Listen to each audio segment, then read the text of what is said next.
Hi all, this is a quick video that is looking at why urbanisation rates are higher in low income countries.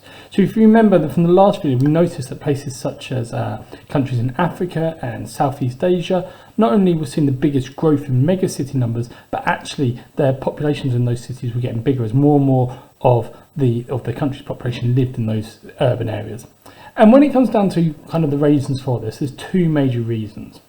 Firstly, we've got high rates of what we refer to as rural to urban migration. So this is people moving from the countryside into the cities, okay? And that is predominantly driven by a drive for people searching for work, okay? Kind of moving in for employment opportunities. Now this is mainly being driven by a combination of two things. One is a push factor.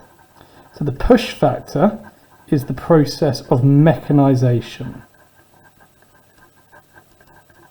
So mechanisation basically refers to machines taking the work of people in the countryside. So as our low-income countries develop, okay, machinery such as combine harvesters and tractors become more readily available to farmers. They no longer need to employ huge workforces to work their land. As a result, unemployment increases in rural areas as farmers don't need those large workforces. At the same time, we've got the significant pull factor of ongoing industrialisation. So what's happening is, in these low-income countries, in their urban areas, companies, normally foreign companies, are setting up large factories for their manufacturing, and that means there's a huge amount of employment opportunities in the secondary industry, manufacturing.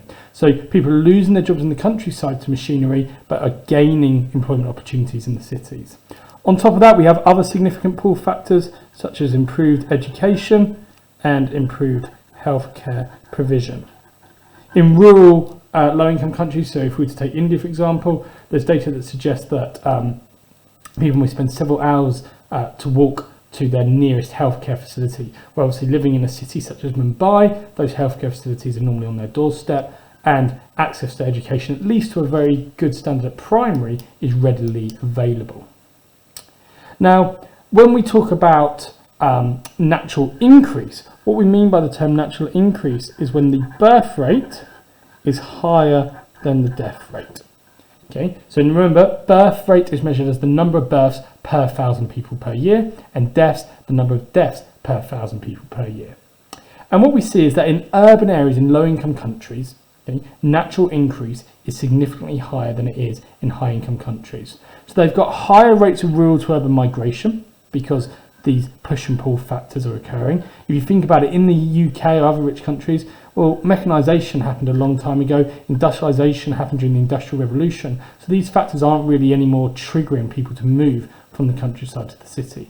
So in high-income countries, we've got low rates of rural to urban migration, and we have low natural increase because our birth rates are actually very, very low. But in low-income urban areas, our birth rates remain very high. So we need to think about why that's the case. So why are our birth rates high in LIC urban areas? Well, there's multiple reasons for this. Okay. Firstly, we can think about generic reasons as to why low-income countries have high birth rates.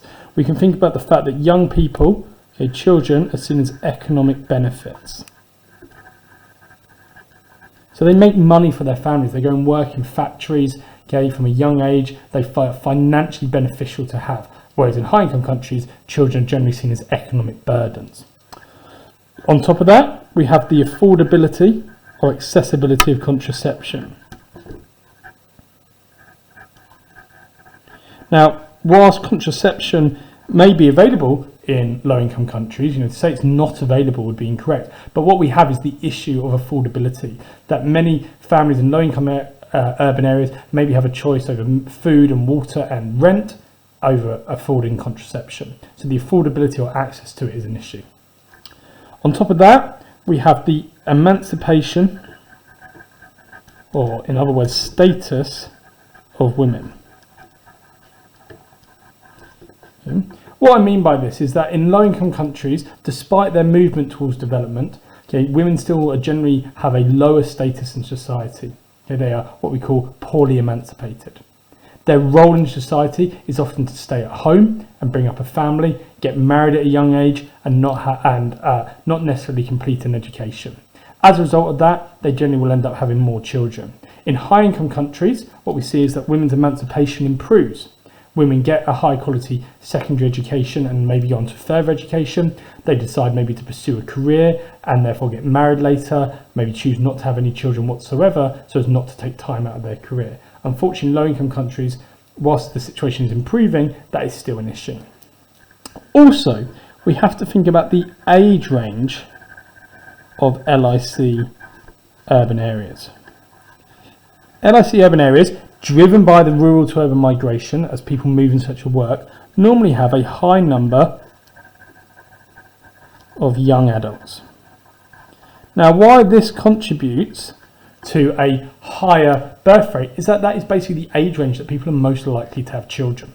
Okay, so if you've got a high number of young adults, your likelihood is that your birth rate will go up. At the same time, your death rate in these countries is going to be going down due to improved medical care and improved sanitation. So better access to clean water, etc. So as your death rate goes down, but your birth rate remains high, you're going to have a high rate of natural increase. If we were to take Mumbai as an example, when you combine the amount of rural to urban migration that's happening from rural India into Mumbai and its rate of natural increase, Mumbai's population is increasing at a rate of 500,000 people per year. Hope that all makes sense. Okay? Really important that you understand why that urbanisation is occurring in low-income countries at such a fast rate.